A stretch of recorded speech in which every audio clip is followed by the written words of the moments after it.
el 65% de los que están diciendo que apoyan a Claudia Sheinbaum en la encuesta reciben un programa social.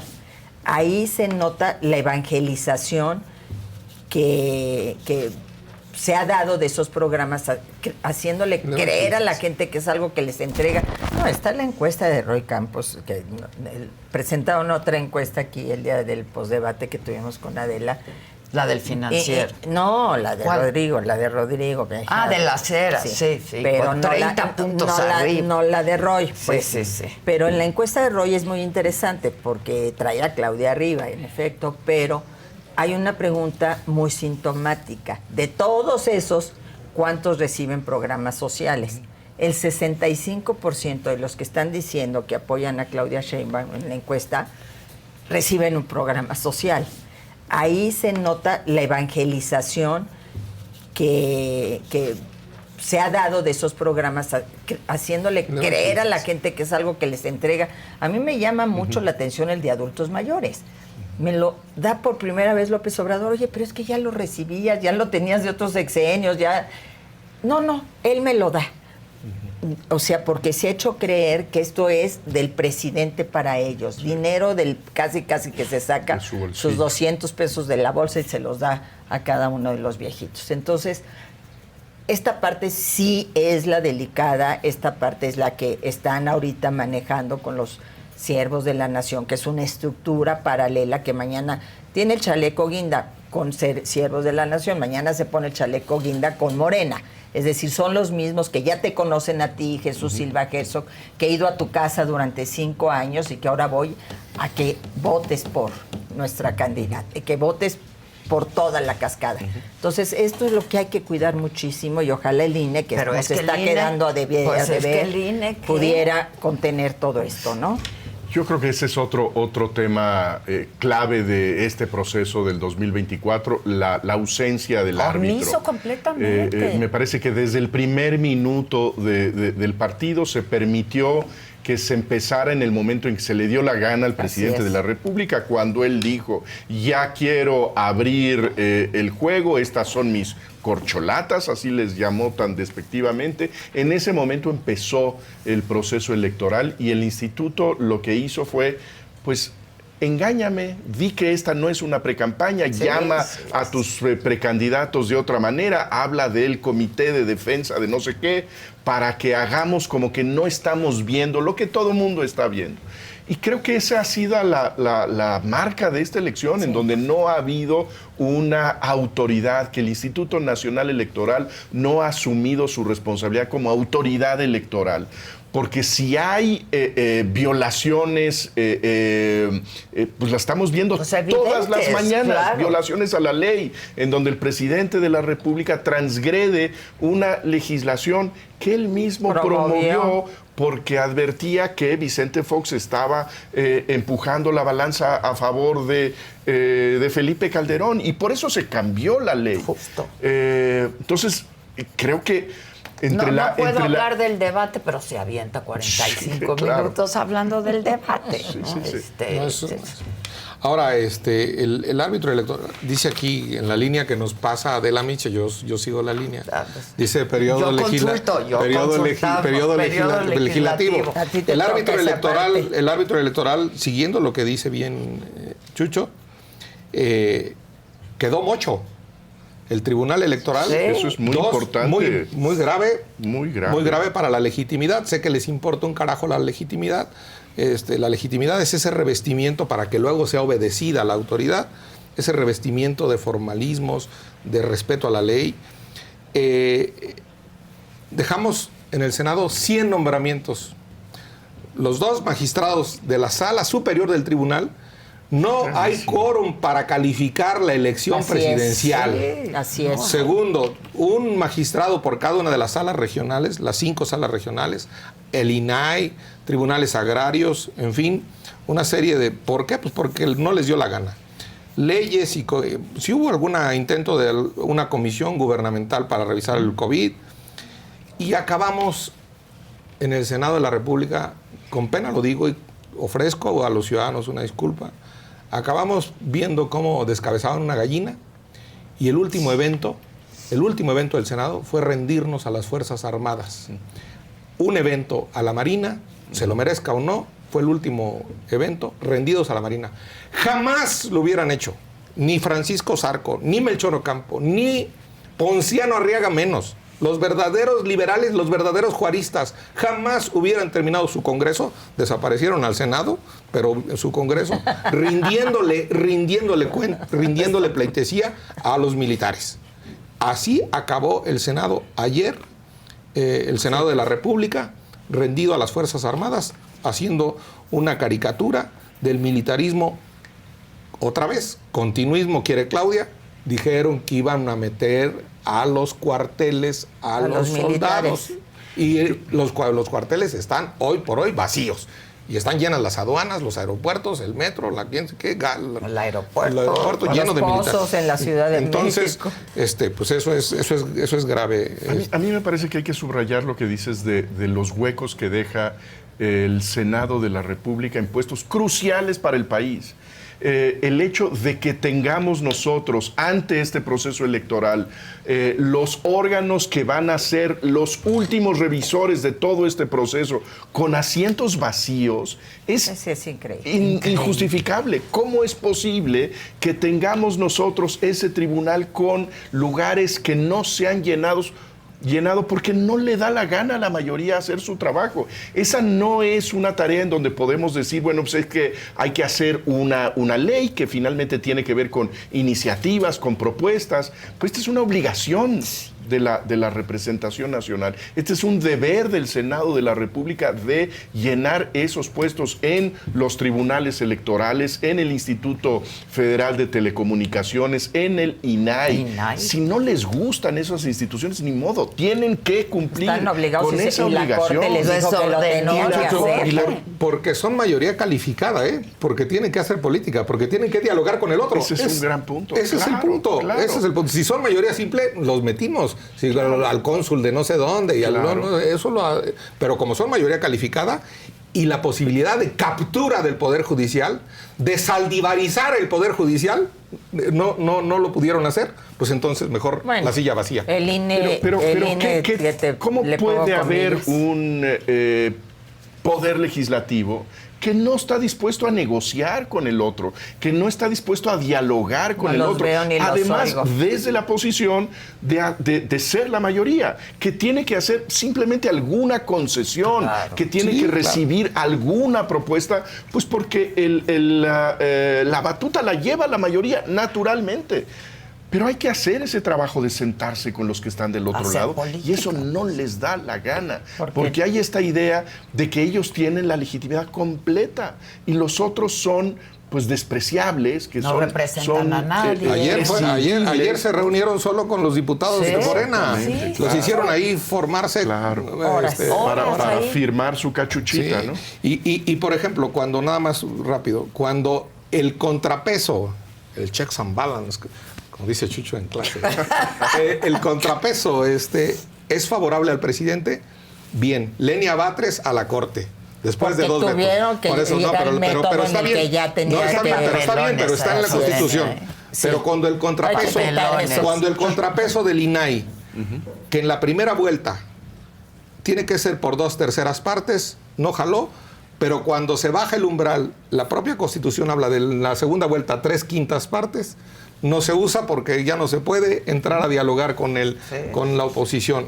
Entonces, sí, ahí hay un tema de sectarismo, llama eso. Sectarismo partidista. Porque ellos quieren nombrar a gente al estilo Lenia Batres. Claro. Y como requieren del diálogo y de una mayoría calificada, pues tendrían que nombrar gente decente, que es la que necesitamos en esos órganos electorales, gente imparcial, que no está ni con uno ni con otro, que va a garantizar que la elección se dé en un contexto adecuado. Entonces, esto es muy grave.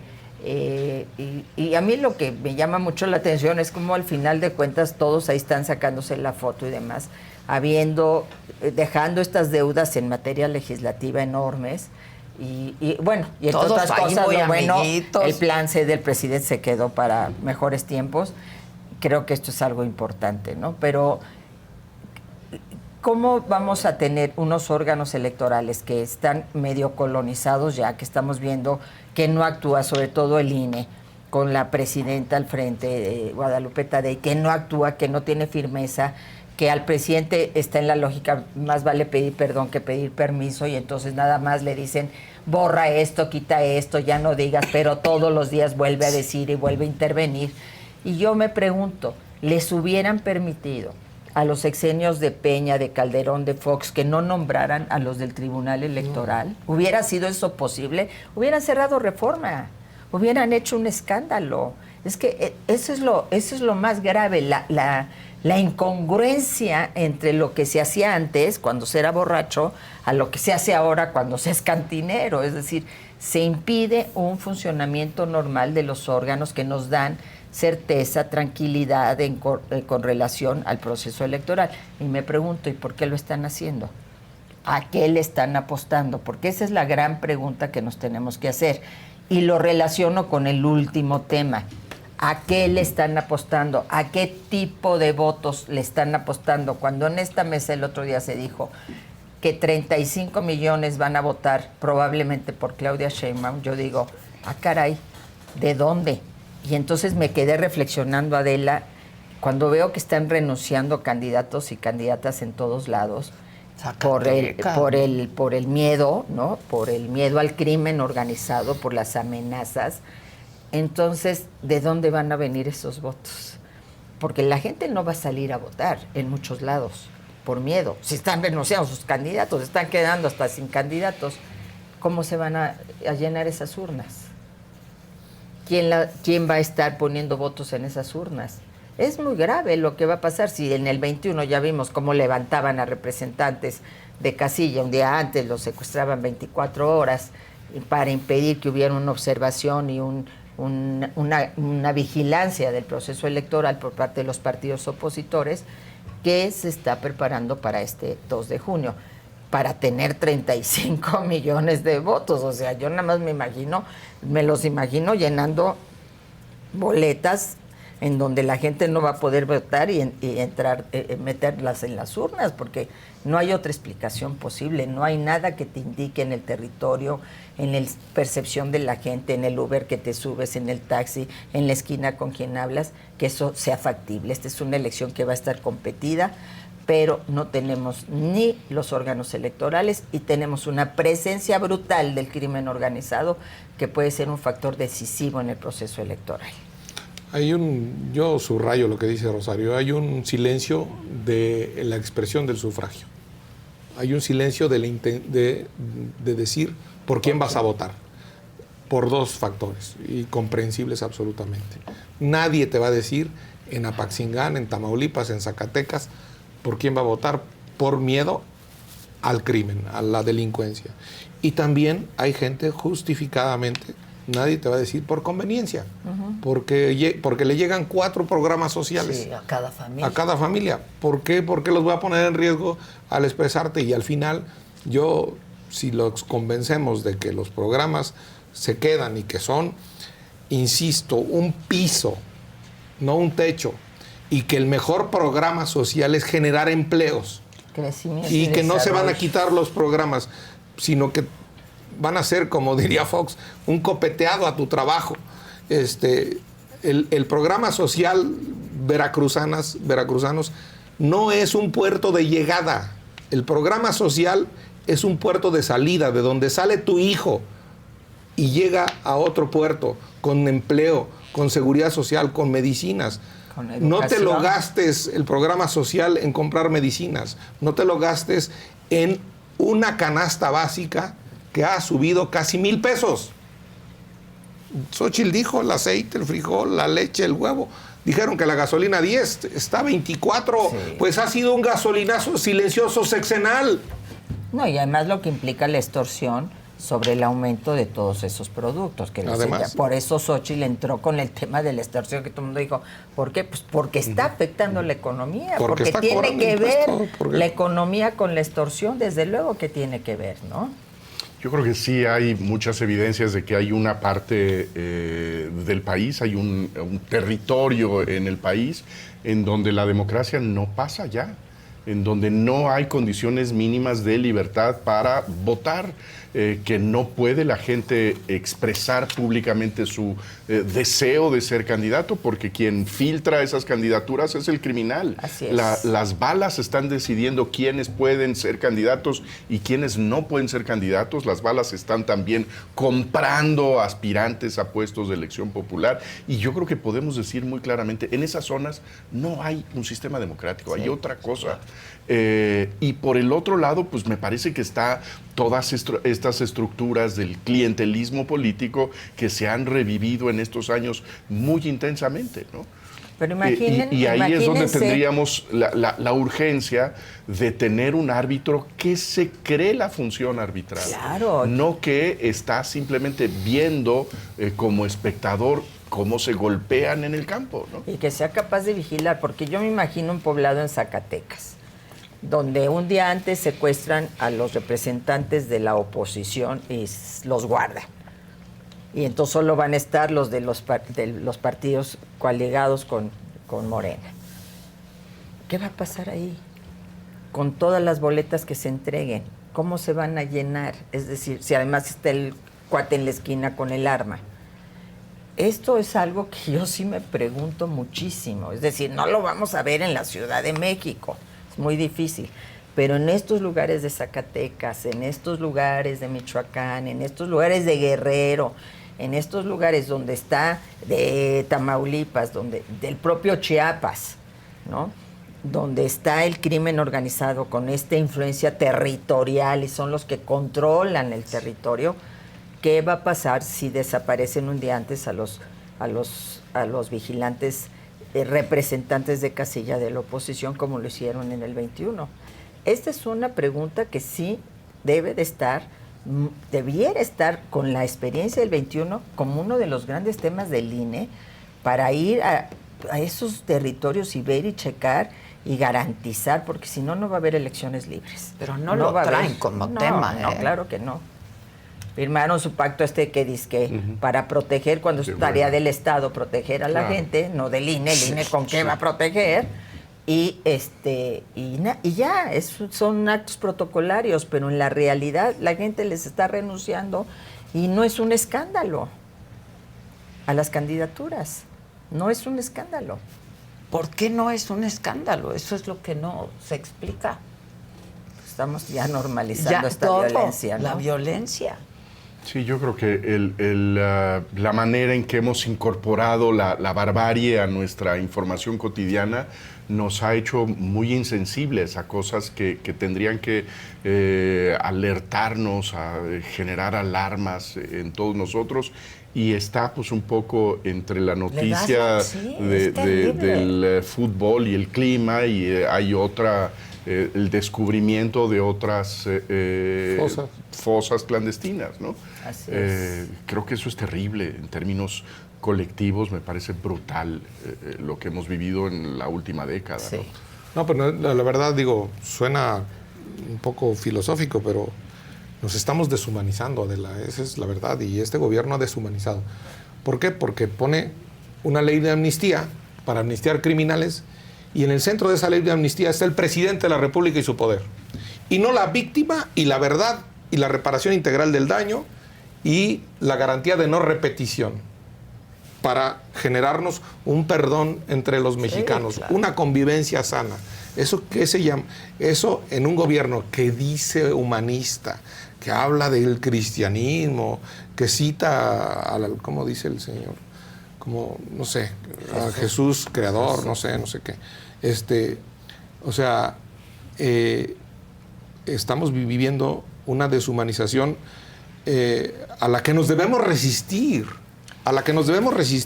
Somos Que no la le duelan los resistencia. muertos, que no le duelan los muertos. Es que que no es le de duela. una indolencia. Ceci Flores, de la que hablamos, le quiso llevar una pala al presidente, como un símbolo de que... Y ojalá nadie la use, pero, o sea, no porque mancha la figura presidencial. Carajo. O sea, es de una deshumanización no estrecharle la mano, no abrazar a una madre que busca a su hijo O sea, punto. Nada más un abrazo del presidente y ya. Perdón que me acuerde, pero pues yo me acuerdo que abrazó y besó Calderón a Javier Sicilia. Que luego Javier además Sicilia. al Bácar, después de la masacre o sea, de Salvácar. solo un abrazo del presidente, solo un abrazo del Estado, nada más un abrazo, aunque no haya nada después. Solo un símbolo. Pero no, porque mancha la investidura presidencial. Pues ahora explíqueme el libro de Anabel y el cártel de Sinaloa. Y ahora explíqueme por qué Tatiana dice que la economía de Sinaloa la mueve el narco. Y ahora explíqueme por qué no fue la señora Claudia Sheinbaum a Apatzingán. Y ahora expliquen bien, porque no está bien explicado el secuestro, así sea express.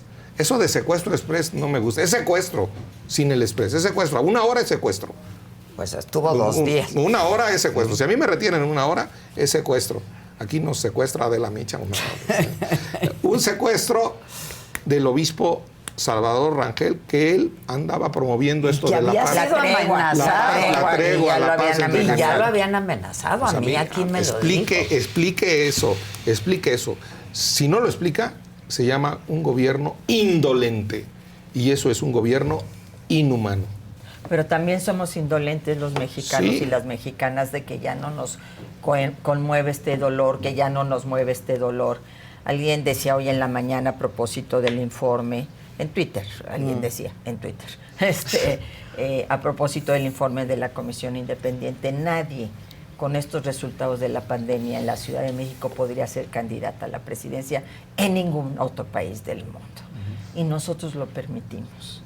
Nadie a quien se le cayó la línea 12 del metro podría ser y nosotros lo permitimos. Entonces, vuelvo al tema. Nosotros, los seres humanos, los mexicanos, las mexicanas, estamos siendo igual de indolentes, no tenemos esta empatía de acompañar todo este dolor que cruza a lo largo y ancho del país, porque hay dolor en todo México. Y lo inexplicable es que este dolor no se convierte en una montaña o en una ola arrasadora que diga, esto ya no lo queremos más. Eso es lo que a mí me duele, ahora sí que me duele, a diferencia del optimismo de Germán, porque digo, no es posible. Es decir, cómo somos tan responsables, y el dicho de que cada quien tenemos el gobierno que nos merecemos aquí cae como anillo al dedo, como diría el clásico, porque estamos ahí apáticos. ¿Ves? Milei no lleva ni 2 meses y ya tiene manifestaciones multitudinarias en la calle, etcétera, y nosotros estamos... ya todo lo vemos normal. Porque estamos preocupados por sobrevivir, Rosario. O sea, la gente está perdiendo familia. Está perdiendo familia. Están amenazados, están amedrentados.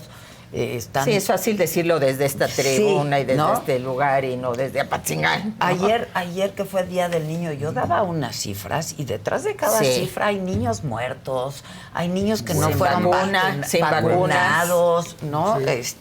Nunca había pasado esto de la vacunación. Tenían décadas que México era pionero en las campañas de vacunación. 99% de vacunación. Increíble. Ahorita está en 70, ¿no? Bueno, mi nieto Mateito, que va con pediatra privado, me dice, no le puedo poner tal vacuna, no me acuerdo cuál me dijo, porque no hay en México.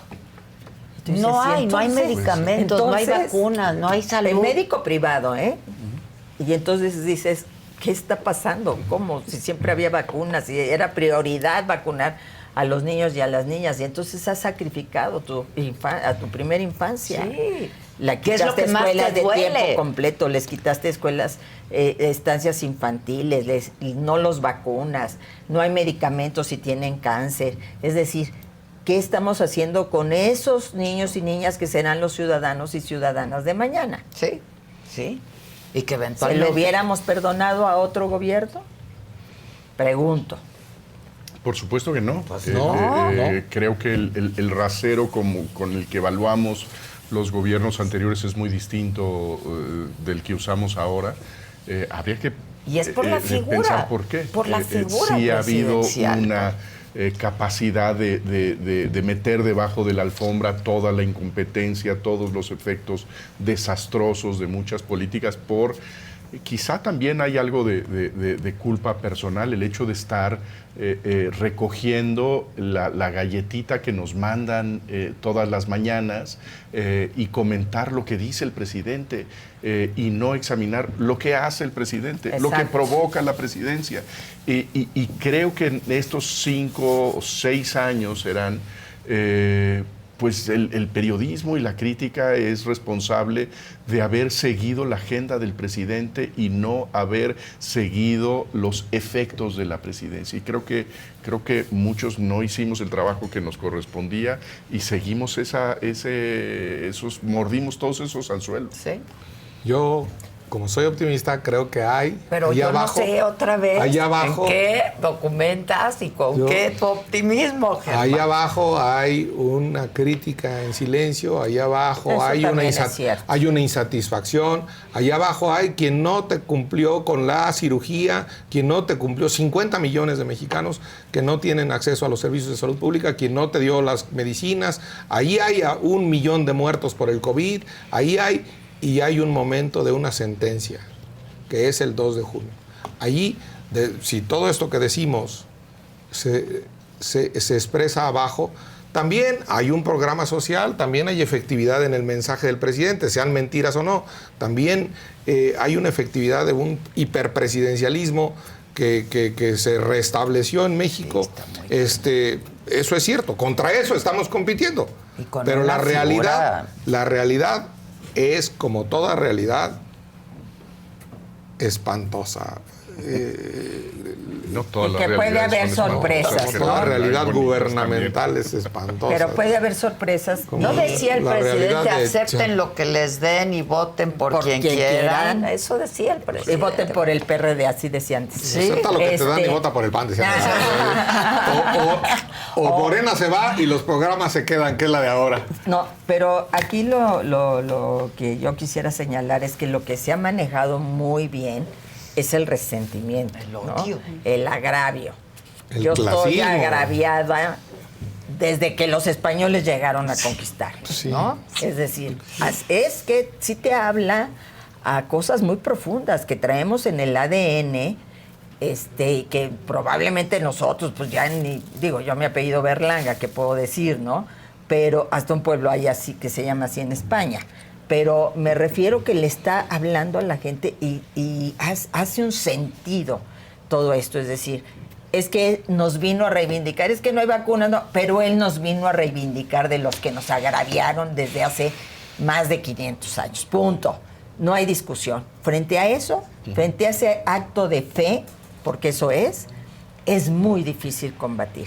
Por eso para mí el tema es, sí, los resultados del gobierno de López Obrador y si eso es lo que nos están ofreciendo como continuidad, pero también lo que hizo la señora Sheinbaum en la Ciudad de México. Finalmente, ese es el rasero con que también debemos de medir, porque ya lo estamos viendo en la pandemia. De las ciudades peor calificadas en el país es la Ciudad de México, y entonces eso tiene que remarcarse. Y no es cierto que bajaron los homicidios porque estamos encontrando fosas clandestinas. Y no es cierto que los feminicidios se atacaron al 100% porque acabamos de descubrir un asesino serial que les pasó por las narices, ¿no? Con 20 mujeres asesinadas. Es decir, esa es la realidad de quien hoy quiere ser la presidenta de México. Y no es cierto que se le dio mantenimiento al metro porque se cayó y porque todos los días la gente tiene que esperar horas por desperfectos en el metro. Todo eso es el resultado de quien ya gobernó y nos presume, yo hice, yo deshice, yo tal. No, aquí están tus resultados. Y eso también hay que contrastarlo. Hoy es Día del Trabajo y yo quiero terminar diciendo... Proletarios Adela, del mundo. unidos. No, pero legislamos el outsourcing, es decir, la subcontratación ilegal de trabajadores que te contrata una empresa y trabajas en otra y no te dan tu seguridad social y todo.